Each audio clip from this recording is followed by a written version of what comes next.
Podemos cometer innumerables actos negativos, pero eso no significa que seamos malos.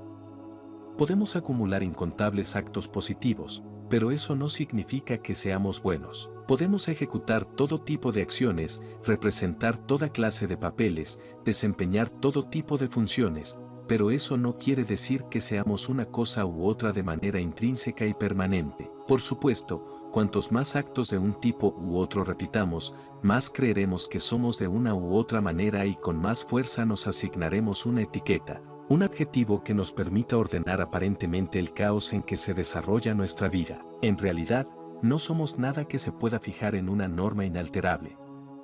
No somos nada que pueda asirse definitivamente. Tampoco tenemos ningún conocimiento infalible, sino que todo conocimiento es susceptible de múltiples interpretaciones, puntos de vista y cambios de paradigma. El mundo del pasado es una creación mental, el presente es inasible mientras que el futuro solo es una quimera. Nuestras emociones y nuestros pensamientos también cambian de instante en instante, día a día, de semana en semana. La persona que amamos hoy es odiada mañana y viceversa. Nuestras creencias son débiles y nuestra fe, si es que tenemos alguna, una herencia inestable recibida de nuestros antepasados.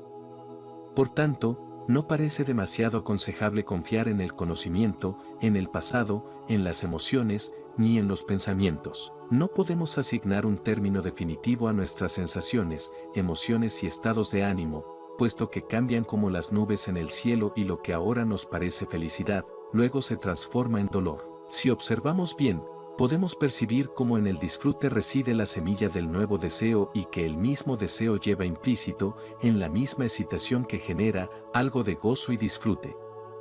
No, las cosas no son nada en sí mismas, sino que carecen de toda consistencia. El placer es inseparable del sufrimiento, el gozo va unido al deseo, mientras que la ignorancia es lo que debemos conocer a toda costa. Si no percibimos la verdadera naturaleza de las cosas y de nosotros mismos es porque hemos recibido una información incorrecta al respecto. En realidad, cualquier clase de información es incorrecta porque no podemos conocer las cosas ni a nosotros mismos a través de la información o del conocimiento dual.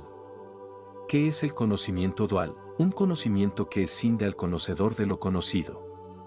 El conocedor solo puede conocer distanciándose de lo conocido. Incluso el yo puede ser una quimera, un mito.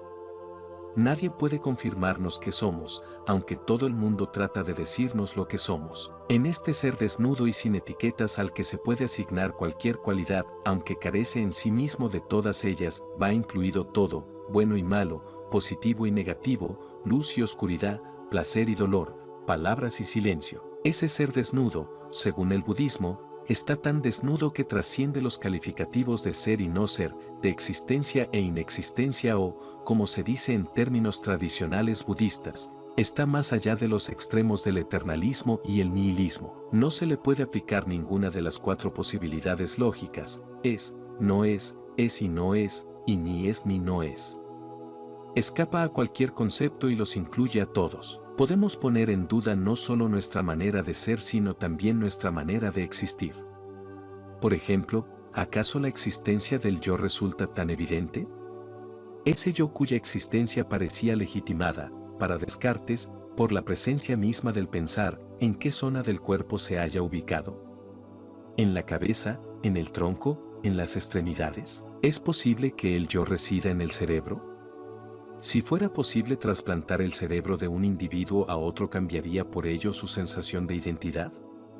Cuando se amputa un miembro, ¿podemos decir que el yo ha sufrido también una amputación? Cuando cambia la forma del cuerpo, ¿cambia también la forma del yo? Ahora que está tan de moda la cirugía plástica, las personas que se cambian la nariz, los pechos, el color de los ojos, etc., ¿experimentan por ello algún cambio en su sensación de identidad? Rotundamente, no. Es absolutamente imposible identificar el yo con ninguna parte del cuerpo o con la totalidad del mismo. En ese caso, es posible que el yo exista separadamente del cuerpo, pero esta posición también parece absurda y poco obvia porque, en tal caso, ¿qué necesidad habría de un yo que no mantiene relación ninguna con el cuerpo? Entonces quizás sea posible localizar al yo en los sentimientos. Pero estos, como sabemos, cambian rápidamente, de modo que si un día nos identificamos con el apego o lo que llamamos amor, al día siguiente nos identificamos con el rechazo y el odio. Un mismo objeto o persona puede generar en nosotros sentimientos muy contradictorios a lo largo del tiempo.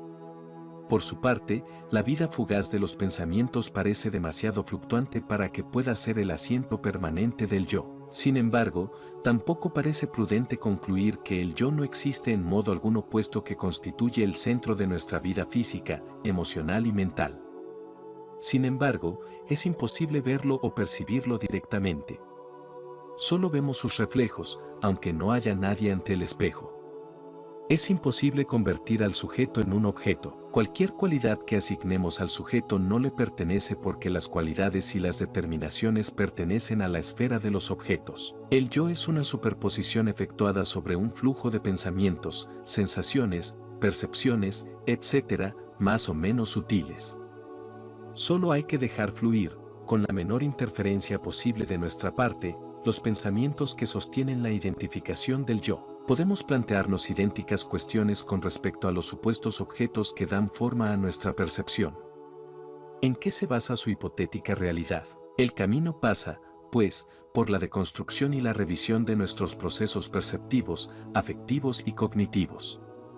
Tenemos que comprender cómo funciona la realidad intentando contemplarla desde diferentes perspectivas y también, en la medida de lo posible, desde ninguna perspectiva en absoluto o, si se prefiere, desde la perspectiva del no-yo. El camino es la duda, es decir, la indagación directa de lo que aparece, poniendo entre paréntesis o en tela de juicio hasta nuestras asunciones más evidentes y cotidianas. En ese sentido, tampoco parece prudente asumir de entrada división ontológica alguna entre las dimensiones externa e interna de la experiencia, puesto que eso también constituye una complicación conceptual que enturbia al mero acontecer de lo que es. Es decir, no debemos situar la atención premeditadamente en posición alguna, ni exterior ni interior, ni en la profundidad ni en la superficie.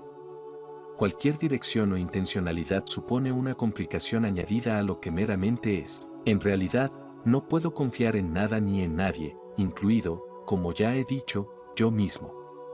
Solo busco la sabiduría que está conmigo antes de que arribe cualquier otro conocimiento, la sabiduría que está más allá de las palabras, el recuerdo primero. Conocemos lo fundamental pero nos negamos a admitirlo. Para recordar ese recuerdo primordial tal vez haya que olvidar el resto de nuestros recuerdos y perder toda la memoria.